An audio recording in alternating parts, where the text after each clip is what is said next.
Jeff, how are you, sir? And thank you so much for hopping on this morning. Shut the up, Dave. I'm in a rotten mood, okay? Matter of fact, I'm in one of the worst moods I've ever been in my entire life. And I feel horrible because I've got a living legend here in Natalia who's going to have to listen to me rant and rave. Natty, I apologize to start off to you. You're a wonderful woman. The only Canadian I've ever gotten to, I've not met you in person, but the only Canadian that I've gotten to know, outside looking in, that I don't think's a complete idiot and a talentless loser. Now, I'm about to talk about Dynasty, but before I do that, I want to just say one more thing to you, Natty. What you and TJ are doing right now for wrestling in general is incredible. In case you guys don't know, Natalia and her husband TJ have a wrestling. They're doing some wrestling school type stuff. So, obviously, continuing the tradition of the Hart family. And I think it's awesome how much you guys are helping young talent. And now I would actually like to speak on young talent a little bit. Let's talk about TNA and the fact that they are pulling young talent off of shows when they're barely paying them any money whatsoever and telling them, hey, you can't wrestle because there's a guy from another promotion that's wrestling on this show. Does that help young talent grow? Absolutely not. Does that help young talent become better inside the squared circle? Moreover, does that help young talent put food on their plate and on their table so they can eat? What Carlos Silva is doing is disgusting, and if anybody supports... In case no one knows, Carlos Silva is the president of TNA. He's the guy that you see always with the hat, so... him or that company at this point, it is very hard for me to wrap my head around. Now, let's also talk about the fact that Nic Nemeth is completely terrified of me. All of this, in my opinion, is just some blatant, weird conspiracy and excuse because he knows if he gets inside that squared circle with me, he's done for. This is him shifting from his real anger and then now just going into his promotion-like self of a wrestler. MJF, as you know, is the AEW champion. He was supposed to step into independent wrestling ring and give you, the fan, a match nobody saw coming. And what's that match? It was basically for him versus Nic Nemeth, May 1st at Melville, New York at Creative Pro Wrestling, and somebody in a suit just killed it. Creative Pro Wrestling is one of the foundations for MJF. He is a Long Island boy. If it wasn't for Creative Pro, there would be no Maxwell Jacob Friedman. He still lives there. Even after all the fame he's gained as a wrestler, he still goes to that school, gives some help, and he learned his initial talents from Creative Pro Wrestling before he went to, I believe, MLW and then eventually AEW. So to him, it's a very close thing, and it hurts him when this happens. They were supposed to have an inter-promotional match to help boost sales, get tickets in there. They're going to have, I guess, kids from the school to do some matches as well. So it was a way to get more exposure for Creative Pro Wrestling. That's the whole point of these type of events that some of these independent promotions does. This one does it. House of Glory does it as well. They have their kids, but then they bring bigger people, like MJF recently did it too with House of Glory a few months ago. But yeah, the original match was for these two to compete against each other, but somebody in a suit per se killed it. And it wasn't AEW, obviously. It's TNA President Carlos Silva. He pulled Nic Nemeth from that match. And MJF, he obviously, as you saw, went off on Busted Open Radio yesterday and went off. Did his own version of a pipe bomb, as MJF does best. Today we're breaking down why it happened, why MJF said word for word, and the real reason behind this decision, because it goes deeper than TNA. Because if you don't know by now, WWE is involved. And that changes everything, so let's get into it. Welcome to the Tea Drop Strong Brew, no soft behavior. Now, for the people who might not know, Creative Pro Wrestling is an independent promotion out in Long Island, New York, Melville, New York to be exact. This is the kind of show where real wrestling fans go to see dream matches that big companies will never book. As I said, it helps create more buzz for the promotion. People can go. Within this match announced between these two men, tickets were sold out. Front row, sold out. Second row sold out. That's a lot for a small promotion because usually they only have 4 rows. So almost half the arena was already filled. So when MJF and Nic Nemeth, if you guys don't know, formerly known as Dolph Ziggler in the WWE, got announced for May 1st, marks and fans everywhere lost their minds. They got happy because it's a great match. And rightfully so. 2 elite in-ring performers, 1 heavily veteran man, and MJF, a growing talent, if not already the best, all-around wrestler in all the 3 promotions in America right now. No scripts from either company. It's just them wrestling. It's just to get... This was all for money, for the fans, for Creative Pro. And yes, obviously it will be for everyone's wallet too in some shape or form. For Nic Nemeth and MJF's. Independent dates pay. Real income for talent who deserves to get paid. So somebody tell me, why does canceling this match make sense? Now here's the real tea. TNA cited partner conflicts when they pulled Nic Nemeth. And those partners, who else can it be? That's WWE. If you guys forgot, TNA is in a multi-year partnership deal with WWE. And because MJF is the AEW World Champion, WWE's direct competitor at this time, appearing alongside him on the same independent show creates what TNA's lawyers will call contractual crossover risks. Nic Nemeth confirmed this himself. So a lot of things happened at once. I was out of the country doing a couple of UK dates, and I found out that a couple different things were happening. Our president, Carlos Silva, is very open when it comes to a lot of things, behind the scenes deals, or what some things that people don't always know about, we put out there and go, hey, we're trying to make this work. He's very open to constantly being, if this works or this doesn't work, or here's why I can't do this thing.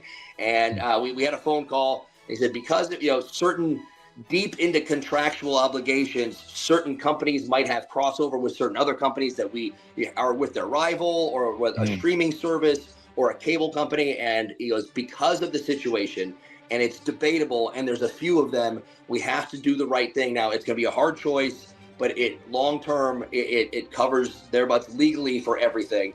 And now, what does that mean in simplest terms? TNA is protecting its WWE deal because it's far more freaking important. Their TNA deal with WWE has helped them get crossover events, get more eyes into their product, and also got their previous world champion of Joe Henry at WrestleMania last year against a match against Randy Orton. More exposure than any other company can imagine. And because of all this, you can't say it kind of helped them be able to get this AMC deal. So yeah, they're going to protect it. But unfortunately, it is at the expense of its own roster getting paid. And it wasn't just the MJF match. They had, even though I don't have that match pulled up, but maybe we can go through this. They had Ricochet versus Leon Slater. So another AEW versus TNA. Also, they also canceled from the same event. Now, it became a pattern. Most matches that they had TNA going against AEW, TNA ended up putting a leash on their talent when it came to working with AEW adjacent people. And let's be real, Carlos Silva didn't just cancel a match. He potentially took money out of his own roster's pocket to protect the deal with the company that used to employ most of them. Now, MJF is still going to create a pro wrestling on May 1st. He's issuing an open challenge, which is what ended up happening. Let me just go back. They ended up doing a singles competition for Nic Nemeth. Nic Nemeth is now going against someone else. MJF is having an open challenge. Now, when it comes to, they had it here. Well, they didn't post it yet, and Nemeth ended up getting another match booked for him instead, but it's not against a TNA talent. An AEW talent. Everybody's still working, just not the match the fans actually wanted. And we got an update on Thursday from the team itself. So both talents, MJF and Nick, will still be in that challenge. There you go. Pro. as well as Nic Nemeth taking on Bear Bronson for the Bear Bronson. first change. You're feel free to refunds on our website, but we really hope you join us for the biggest Creative Pro show of all time. I still think it's a great show. It sucks that it's obvious that MJF will be going against, he either goes against another AEW talent at the last minute, or he will go against another Creative Pro Wrestling. For my sake, I hope it's another Creative Pro Wrestling to give that person an opportunity to wrestle with one of the best out there. But here's the part that should make every wrestling fan uncomfortable. If a company can tell its contract talent, you can't go work for that show with that person because of our deal with somebody else, what does that say about who actually holds the power in this business? MJF did not take this quietly. He jumped on Busted Open Radio on April 9th and laid it all out. Here's what he actually said. I mean, we can go back to it, but if you want, I'll just paraphrase it. Let me just paraphrase it. He basically said, let's talk about TNA and the fact that they are pulling young talent off shows when they're barely paying them any money whatsoever and telling them, hey, you can't wrestle because there's a guy from another promotion. It's just insane. Yeah. Wow, exactly. Like TNA, out of all three of them, yeah, their payment to wrestlers is less compared to AEW and WWE. So they do go to other promotions to do events. DBE goes back to Booker T's wrestling promotion to do events sometimes to get extra pay. Does doing this help the TNA young talent grow? No, it doesn't.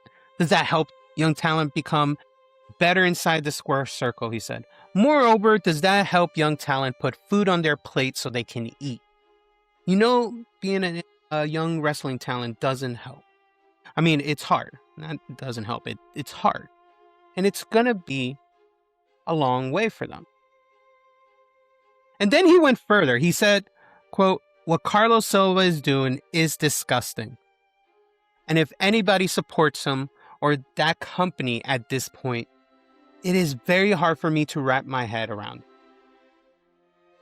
Like the way he's basically, he already stated. It's very clear he's talking about WWE, TKO, WWE. You pick it.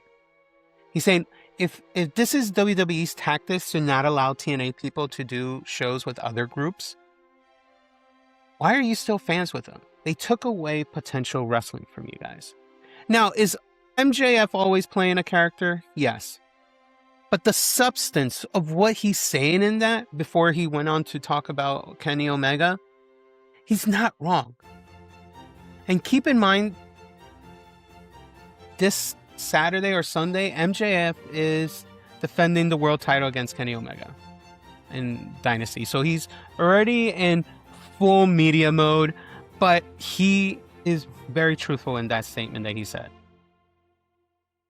It doesn't mean because he's in full media mode, he doesn't have a real grievance against this, because it clearly shows that he does. So let me give you my take, because everyone loves takes, just not mine. I'm kidding. And you can drop a comment if you disagree. We generally, obviously, want to hear from all of you, because that's what we do. We don't shut you guys down. We want to hear from each other. That's what a community, a wrestling community is. A good wrestling community is people who hear from each other. TNA has the right to protect its business, obviously. If they've got a multi-year deal with WWE that has exclusivity clauses around AEW appearances, that's a real consideration. I'm not going to pretend the corporate side doesn't exist, but, and this is the big but, if TNA signed a deal with WWE that restricts where their own talent can go or work independently, their roster should have known that before they signed. And if they didn't, that's a transparency problem. Nic Nemeth took an independent booking in good faith. He promoted it to his fans. He promoted it online. He promoted it anywhere. And then he got pulled at the last minute because of a deal he may not have fully understood. Unfortunately, that's not protecting your talent. It becomes a bargaining chip in somebody else's corporate freaking chess game that TNA is not even involved in. A corporate chess game. MJF said it. Does this help young talent? Does it help young talent eat? Does this help them grow? The answer is no. And Carlos Silva owes his roster and the fans a better explanation than partner conflicts. So let me know in the comments, was TNA right to pull Nemeth from this match to protect their WWE deal? Or did Carlos Silva just cost his own roster a bag? And cost the fans a dream match they earned and they paid a lot of hard money for. And if MJF's open challenge on May 1st turns into something unexpected, we're going to be talking about it right here. So make sure you subscribe, hit the like if you enjoyed this tea, and I'll see you on the next one.